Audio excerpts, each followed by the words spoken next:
Hi Libra, welcome to your weekly love reading. Let's see what's going on for you this week in terms of love. The strength, be strong and courageous. Open yourself to true abundance. Again, there's this intimacy coming in. There's this duality. We live on this plane of duality. You and your person are on a path of ascending this planet of duality, and a vibration of duality, and being in the oneness, being in the unity.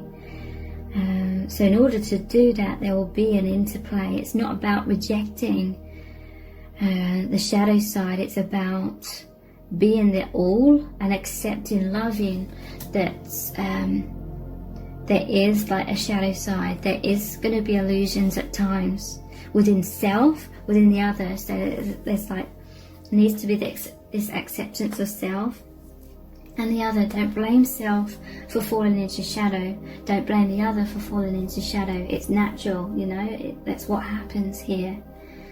If you're in resistance about it, if you're blaming yourself, if you're blaming the other, then you're just gonna be creating pain, frustration, resistance within yourself, and that doesn't feel good. Do whatever feels good. Choose love.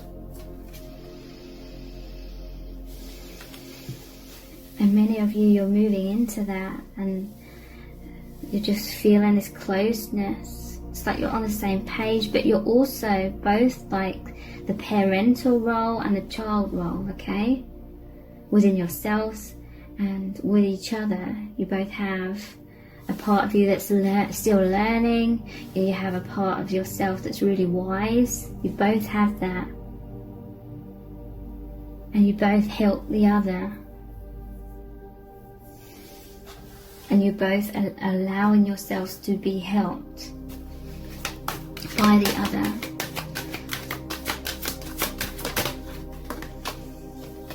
Butterfly. Yeah, there's a powerful transformation right now. Transformation of some sort of duality, head versus heart, and what's going on, what's real, what's in the heart or what's in the mind.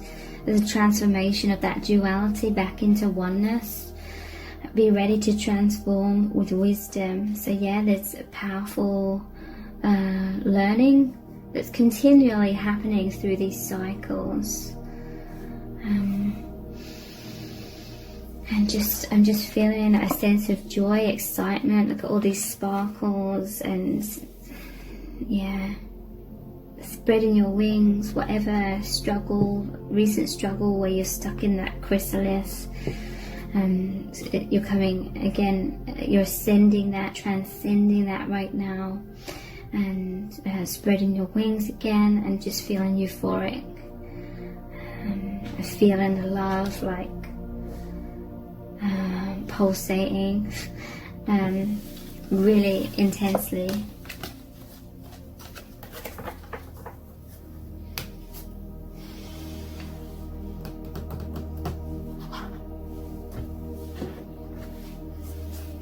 What else do you need to know about your connection at this time? Sacred reverence. Sacred reverence.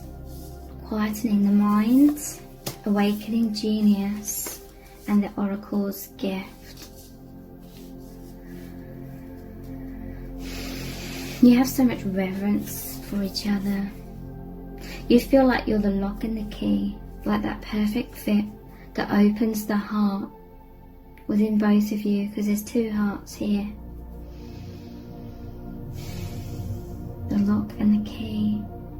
So again, that is like divine masculine and feminine symbology. The lock and the key is like that sexual energy as well. Reverence.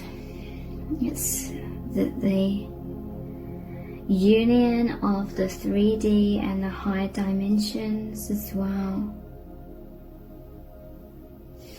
And you're powerfully just opening each other's hearts. I'm hearing you're developing more and more trust in this love, in each other, in your own intuition, and in the divine. There is a time right now, where you're moving into quietening the mind. That's resolving that conflict, resolving the fearful mind, the cautious mind, the conditioning within us that makes us think worst case scenarios. The mind, you know, often thinks like worst case scenarios because it believes that that's a way of protecting itself. It's like we fear having the rug pulled out from beneath us and it being this shocking like thing that happens that we weren't expecting, and then we feel absolutely devastated. The mind, the ego is like so fearful of that it wants to be cautious, it wants to be prepared, and therefore be kind of pessimistic or cynical.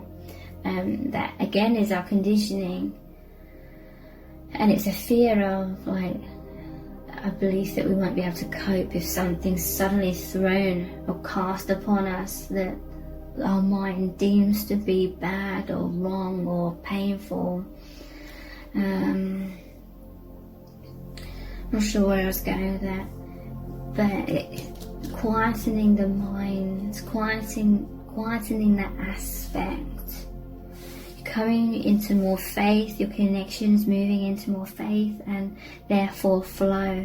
There's a softening of the mind into the heart space again, and that just automatically releases resistance and allows things to flow, and insights to come in and clarity to come in, because you're sinking back into the heart chakra.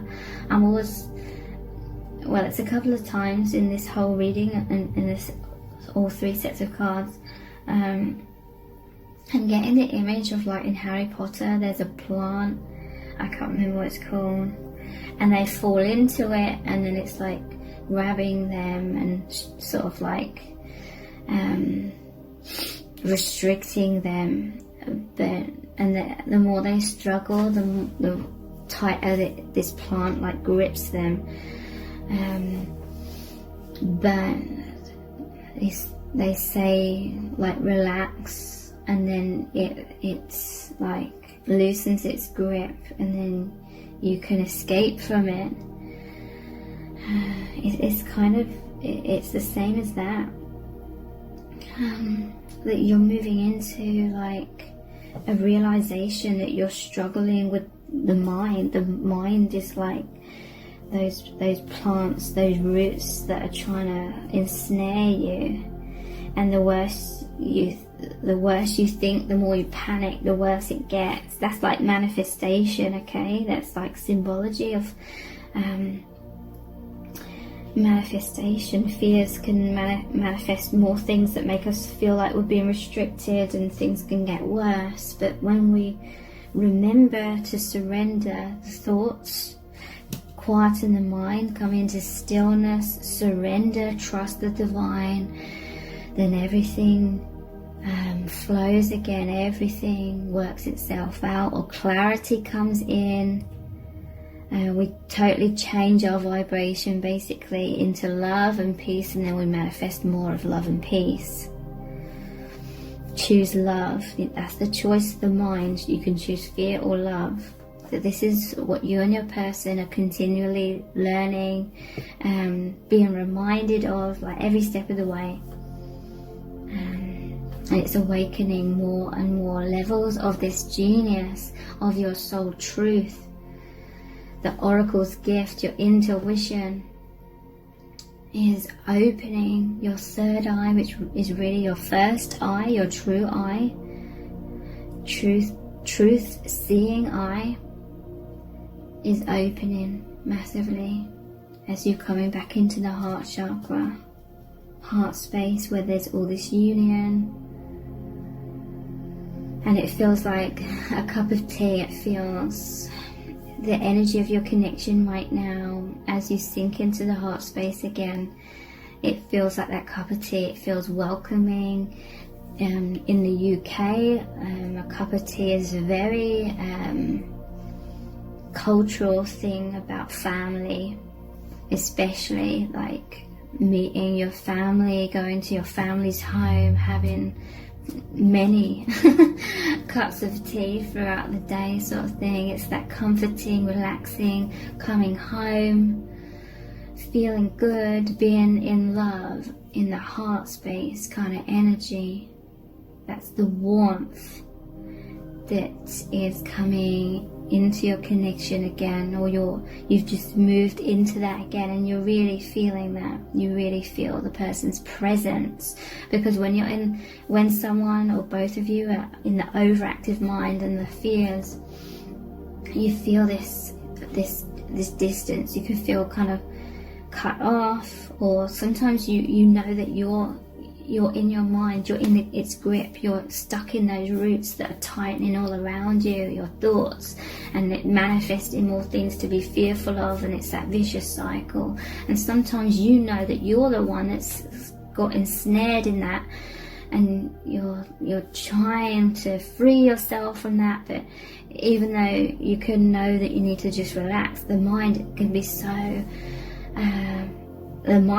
stubborn, and still like spin its tails, or try and go about finding a resolution its own way, and it's not the right way. So when it's like sometimes you or your person can really know that they are the one, as in themselves. You could know you're the one that's caught up in the grip of the fearful mind, and you desperately you're feeling disconnected from your divine partner as well in those moments, because you know you've come out of the heart space and you're trying to, but sometimes it takes a while to switch gears back into feeling courageous enough to let go and surrender. Because that's what it is. It's that courage to surrender when the mind thinks I need to still keep focusing on this problem. I need to focus on it, and because the mind thinks it's working it out through having a grip on it, but that just perpetuates the cycle of the issue, whatever that issue is in the moment. But yeah, sometimes the person that's caught up in it can consciously know that they are, and it's like they're desperately wanting the peace to come back in, but they're still working through the courage to surrender. And when they come back into the heart space, they feel like the loneliness, that they're kind of like, because the other person has picked up that you were sort of absent in the heart space, from the heart space somewhat. You're never fully absent, but your focus was on the mind. So the other person, because you're the infinity symbol, has also picked up on that, and it may have pushed them into their fearful thoughts, or they're just dealing with something in their life kind of thing. So it can sometimes take a while for you both to sort of switch gears, to come back into feeling the ecstasy, feeling the intimacy as intensely, okay? Sometimes it can take a while. But I feel for some of you, you've moved into this joy and this feeling of oneness again very quickly. I'm not trying to imply you should always try and be in the heart space to the point of ignoring triggering. Sometimes you will have to have that time of feeling a bit disconnected. Ideally, if you keep coming back, you are learning to overall keep coming back to the heart, where you feel connected not just to each other, but the divine, your higher self, the truth, alignment.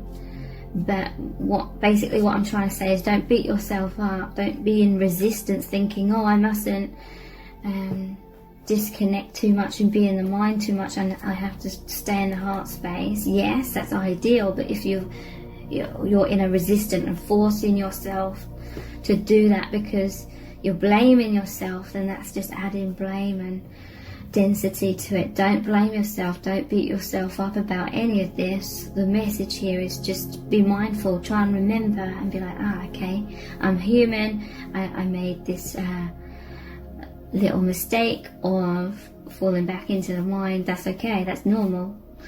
As I'm learning more and more and more.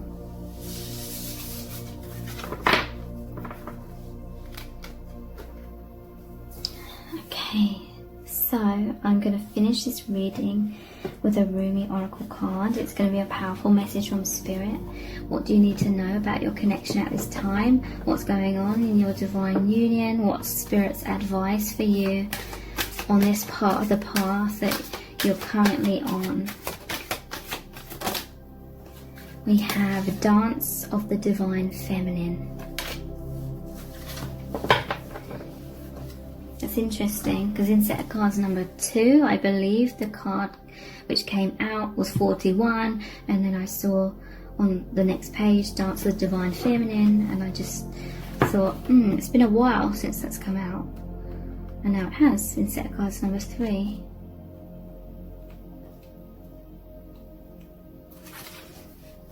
Can't remember what it's about exactly though, so I'm interested to find out. Dance of the Divine Feminine. If a tree could move from one place to another, it would not suffer the pain of the sore or the oppressive wounds. If the sun and the moon stood still like rocks, they could not offer brilliance. How bitter the taste of water would be if the river stopped its flow, remaining still like seawater. When the seawater rises to become a cloud, it loses its bitterness and pours the rain of sweetness.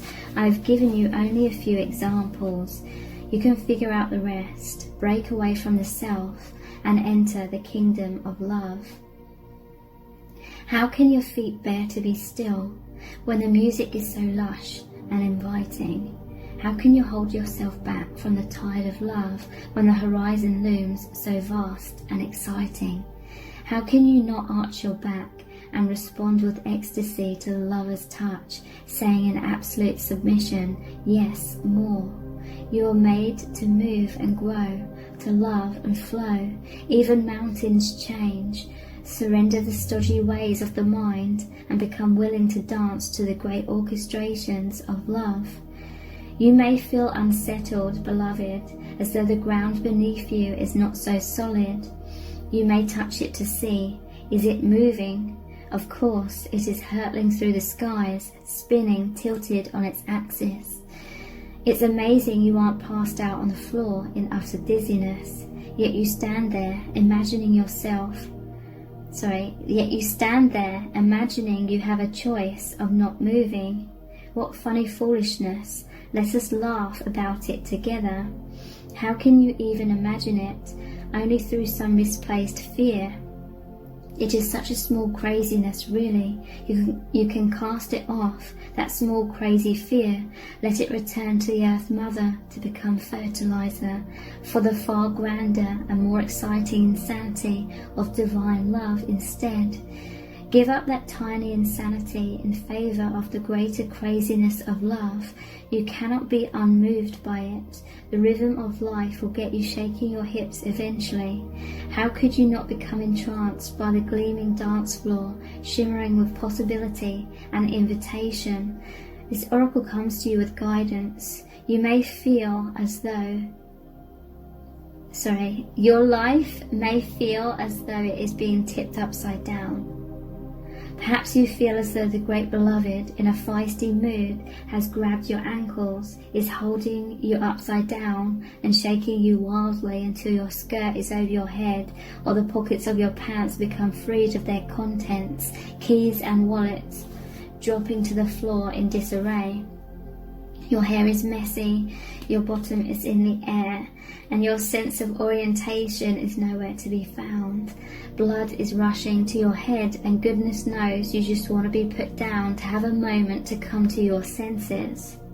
So the beloved will give you this gift.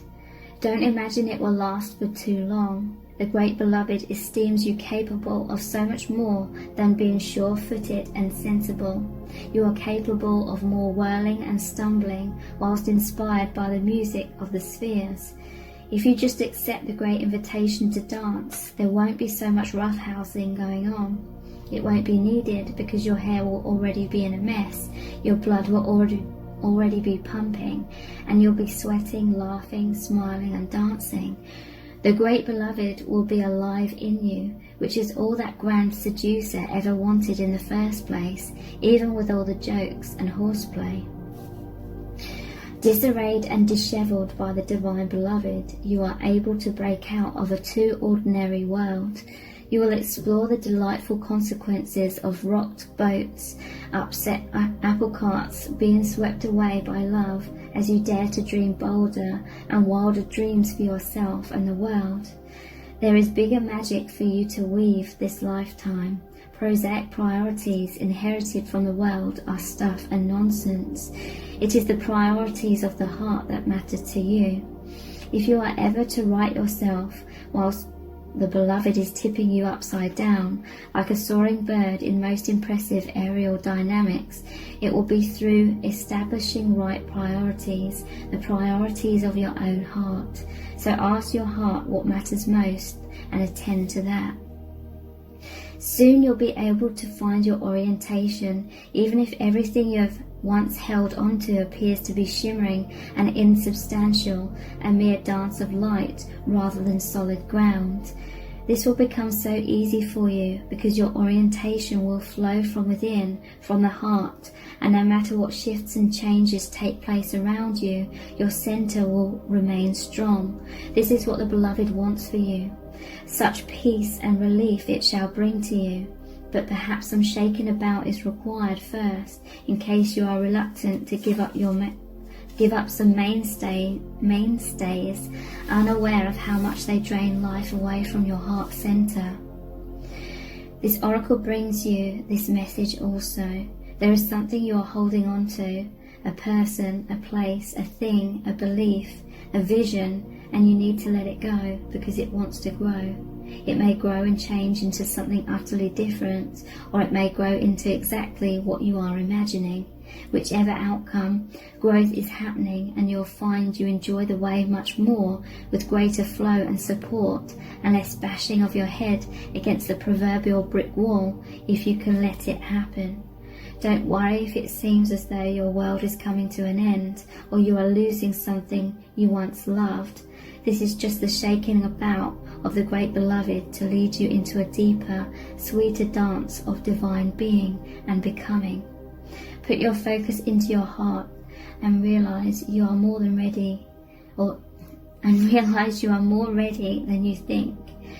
Now shake those hips, stamp those feet, close your eyes and clap your hands. There, that's better already. So here is a sacred honoring ritual. Say the following aloud. What the caterpillar calls the end, the master calls the butterfly. Repeat it 3 times. What the caterpillar calls the end, the master calls the butterfly.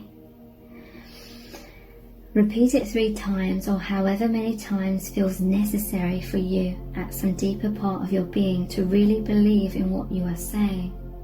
You'll know when that happens because you'll feel more peace and presence within.